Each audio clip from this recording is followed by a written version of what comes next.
अस्सलाम वालेकुम व्यूअर्स, आज मैं आपके लिए बहुत ही मज़ेदार क्रिस्पी आलू के स्नैक्स की रेसिपी लेकर आई हूँ। यकीन मानिए इससे पहले ना आपने ये कभी रेसिपी बनाई है, ना कभी देखी है, ना कभी खाई है।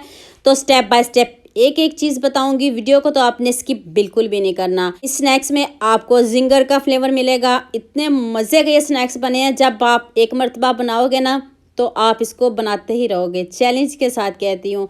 तो स्टेप बाय स्टेप एक एक चीज़ बताने लगी हूँ। आपने वीडियो को स्किप बिल्कुल भी नहीं करना, एंड तक पूरी वॉच करना है। बहुत आसान तरीके से बताऊँगी और इतने मज़े के स्नैक्स हैं, बच्चे तो बहुत खुश हो जाएंगे। तो चलें शुरू करते हैं।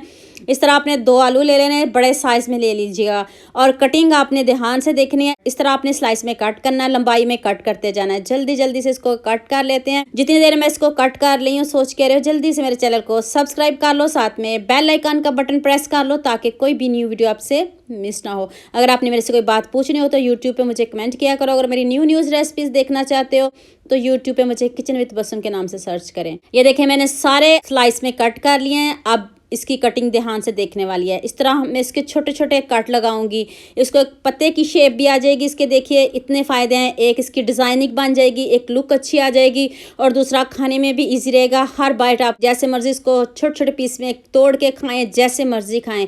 इसके बहुत से फ़ायदे हैं। बच्चों को लंच में दे सकते हो, लंच बॉक्स बच्चों को दे सकते हो। टिफ़िन में अगर आप बच्चों को बना के दोगे तो बच्चे खुश होकर स्नैक्स को खाएंगे। ये देख लें, आपके सामने कटिंग देख लें कितनी खूबसूरत है। सारा कमाल आपके हाथों का है। आप किस तरह कटिंग करते हो। अगर आपने इस तरह की कटिंग नहीं करनी तो ना करें, या आप पे डिपेंड करता है। अगर कर लोगे तो ये आपके लिए अच्छा रहेगा। एक बड़ी सी कढ़ाई ले लें, उसमें मैंने पानी को गर्म करने के लिए रख दिया। अभी थोड़ा सा गर्म हुआ है क्योंकि आलू जल्दी ब्लैक हो जाते हैं, इसलिए मैंने जल्दी से इनको, अभी थोड़ा ही पानी गर्म हुआ है तो इसमें डाल दिया। तो अब इसको पकाते हैं। आपने इसको 4 से 5 मिनट पकाना है, ज़्यादा बिल्कुल भी नहीं पकाना। ये भी गलती नहीं करनी है आपने। देखिएगा, चेक कर लीजिएगा, 95% हमने इसको गलाना है। ये देखिए, मैं आपके सामने इसको चेक करने लगी हूँ। अभी थोड़े थोड़े गले, अभी थोड़ी सी कसर बाकी है, तो मैं 1-2 मिनट इसको और टाइम दूंगी।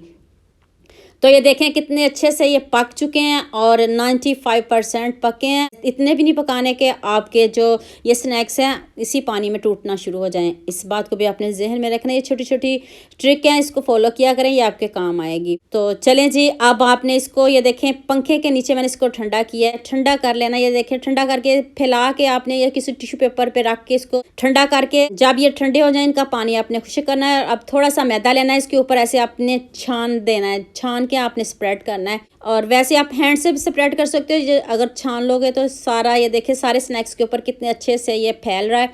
छाननी की मदद से छानिएगा तो बहुत अच्छे से ये सारे स्नैक्स के ऊपर आ जाएगा। तो ये देखें सारे स्नैक्स के ऊपर ये अच्छे से आ चुका है। तो चलें जी, अब नेक्स्ट स्टेप की तरफ चलते हैं। बॉल में मैंने 3 अंडे लिए हैं। जितने स्नैक्स हैं ये 3 अंडे इसमें पूरे आ जाएंगे। 3 अंडे काफ़ी हैं। अगर आपके स्नैक्स ज़्यादा हैं तो फिर आप ज़्यादा भी अंडे कर सकते हो। अगर इतने ही स्नैक्स हैं, 2 आलू हैं, तो फिर आपने 3 अंडे ही लेने हैं।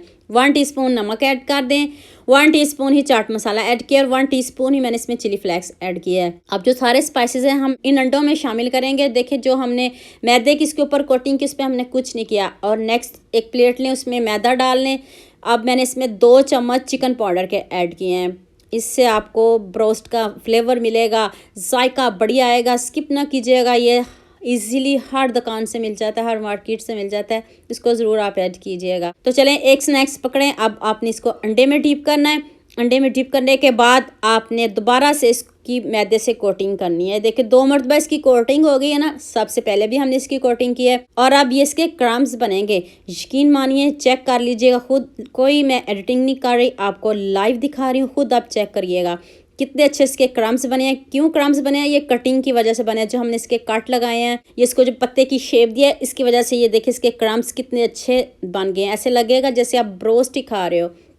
नेक्स्ट पैन में मैंने ऑयल लिया। ऑयल थोड़ा सा ज़्यादा ले लीजिएगा ताकि ये क्रिस्पी बने। जब आप इन स्नैक्स को डालें तो ऑयल तेज़ गर्म होना चाहिए। उसके बाद आपने इसको मीडियम कर लेना है, और इनको जलाना बिल्कुल भी नहीं। ज़बरदस्त सा गोल्डन सा कलर आ जाए, क्रिस्पी सा, तो फिर आपने निकालना है। तो अगर आपको किसी बात की समझ नहीं आ रही हो तो मुझे यूट्यूब पे कमेंट किया करें, मैं आपको ज़रूर उसका जवाब दूंगी। और लुक आप खुद चेक कर ले। बच्चे तो क्या, बड़े भी खुश हो जाएंगे। मांग मांग के आपसे ये स्नैक्स बनवाया करेंगे। चैलेंज के साथ कहती हूँ, इतने मज़े के ये स्नैक्स बनते हैं ना, बच्चे तो क्या, बड़े भी खुश हो जाएंगे। देखिए क्रिस्पी कितने हैं, खुद आप लुक चेक कर लीजिए, ज़बरदस्त सी लुक है, गोल्डन सा कलर आ चुका है। मैं कह रही हूँ आप सारे फ्राइज़ भूल जाओगे जब आप ये फ्राइज़ बनाओगे। तो आपने मुझे खुद कमेंट करना है कितने मज़े के ये फ्राइज़ बने हैं। ये देख लें कितने ज़बरदस्त हमारे स्नैक्स रेडी हो चुके हैं, ज़बरदस्त से स्नैक्स रेडी हो चुके हैं। तो मैं अब आपको इसकी फाइनल लुक दिखाती हूँ और चेक कर लें जी, लुक इसकी देखते ही मुँह में पानी आ रहा है। आप खाने से हाथों को रोक नहीं पाओगे। बहुत ज़बरदस्त क्रिस्पी से हमारे स्नैक्स बने, ज़रा भी नहीं टूटे। दोनों साइडों से आपको दिखा रही हूँ,